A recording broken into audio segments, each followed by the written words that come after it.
A Assembleia de Minas promoveu nesta segunda-feira a tradicional cerimônia de agraciamento da Ordem do Mérito Legislativo.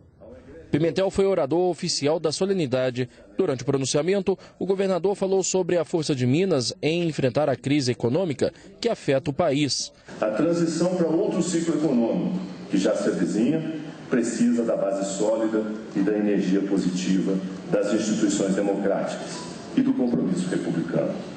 É assim, e somente assim, que vamos conquistar o futuro que todos almejamos. 92 personalidades e entidades que se destacaram pelos serviços prestados para a sociedade foram agraciados com a Medalha do Mérito Legislativo. O presidente da Assembleia, Dalclever Lopes, parabenizou os homenageados usando como referência o Rio São Francisco. Que cada um dos agraciados com a Ordem do Mérito Legislativo do Estado de Minas Gerais se inspire no velho Chico, em seu poder de renovação e integração, para que frutifiquem o mérito, a solidariedade, a cidadania e a liberdade. O projeto de lei do governador Fernando Pimentel, que altera a legislação tributária do Estado, foi aprovado hoje em primeiro turno na Assembleia Legislativa. De autoria do governador do Estado, o projeto de lei eleva em 2 pontos percentuais a alíquota do ICMS sobre vários produtos. O projeto também aumenta em 7 pontos percentuais a tarifa que incide sobre a energia elétrica para consumo da classe comercial, de 18% para 25%. Na hora que sai o dinheiro da população, a população perde a renda. Perdendo a renda, ele não tem mais o que gastar, ele não tem mais dinheiro para gastar com saúde, com compras no comércio.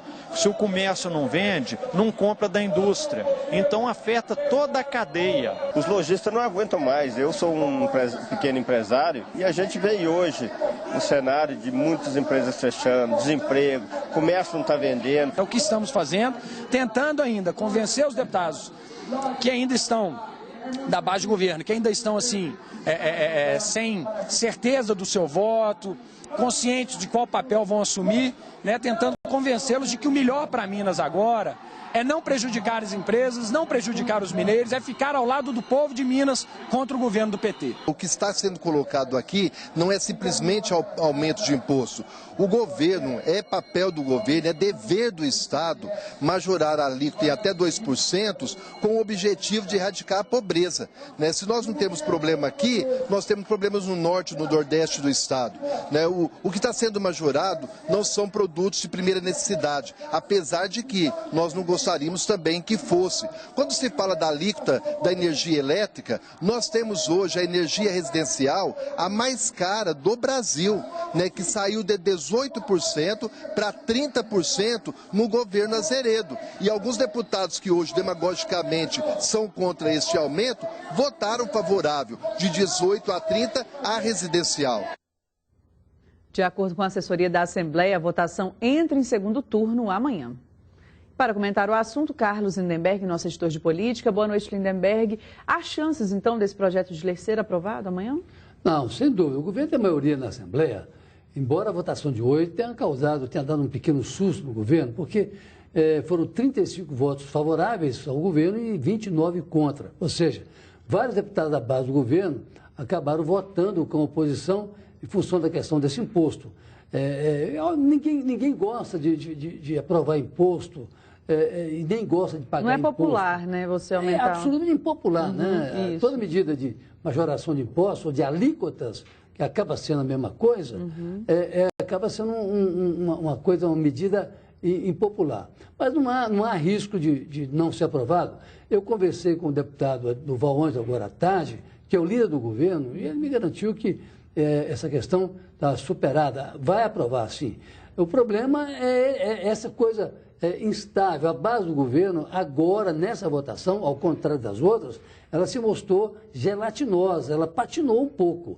Antes ela votava em bloco com o governo. Mesmo chamado bloco independente, votava com o governo. E nessa votação de hoje, vários deputados dessa base do governo, votando do bloco independente, esses deputados, uma boa parte deles, votou com oposição. Agora, sobre a sucessão às prefeituras, né, de modo geral, o prazo para as filiações partidárias está terminando, mas ele pode ser estendido, é isso? Pode. Só para voltar um pouquinho essa questão atrás, é o seguinte, há um déficit orçamentário no Estado. Isso então, justificaria o aumento? Isso seria a explicação do governo para arrecadar um pouco mais, para ver se equilibra esse orçamento, que foi de série negativo de 7 bilhões de reais, como nós falamos aqui no princípio do ano. Agora, com relação à sucessão municipal, as eleições municipais, é o seguinte, há uma dependência aí do veto da presidente Dilma com relação aos prazos. Se ela vetar o que foi votado na Câmara, fica tudo como está. O prazo é sexta-feira para que haja mudança de partido.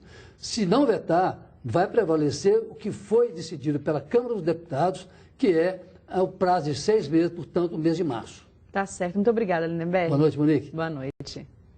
Comerciantes da capital têm ignorado a concorrência e se unem para tentar minimizar os efeitos da crise econômica. O varejista mineiro viu suas vendas caírem. É o 7º resultado negativo nos últimos 8 meses, segundo pesquisa do IBGE. O comércio tem sido um dos setores que mais sentem os reflexos da recessão econômica enfrentada pelo país. Mas em Belo Horizonte, comerciantes e empresários têm buscado alternativas para driblar a crise e atrair clientes. Esse grupo na região oeste da capital criou uma associação para juntos investirem em campanhas de marketing e cobrar melhorias do poder público. Há 3 anos atrás já existia um pequeno grupo que trabalhava fazendo algumas ações em datas comemorativas. E a partir da entrada do Sebrae, que tem mais ou menos uns 2 anos e meio, já quase 3 anos, assim, eles vieram assim, oferecendo oportunidades da gente se profissionalizar. E esse ano, no meio do ano, nós percebemos que já era hora de formalizarmos a nossa associação. Além disso, foi desenvolvido um mecanismo entre os lojistas para clientes que compram em um lugar terem desconto em outro. Essa promoção do desconto foi uma promoção que aconteceu entre o restaurante aqui da região e minha loja, que nós fizemos uma parceria, que almoçava lá e ganhava desconto na loja, que foi super positivo. Antes eles mal se conheciam e agora são parceiros. Nós passamos a perceber que sozinho o andorinha não faz verão. Nós somos bons concorrentes.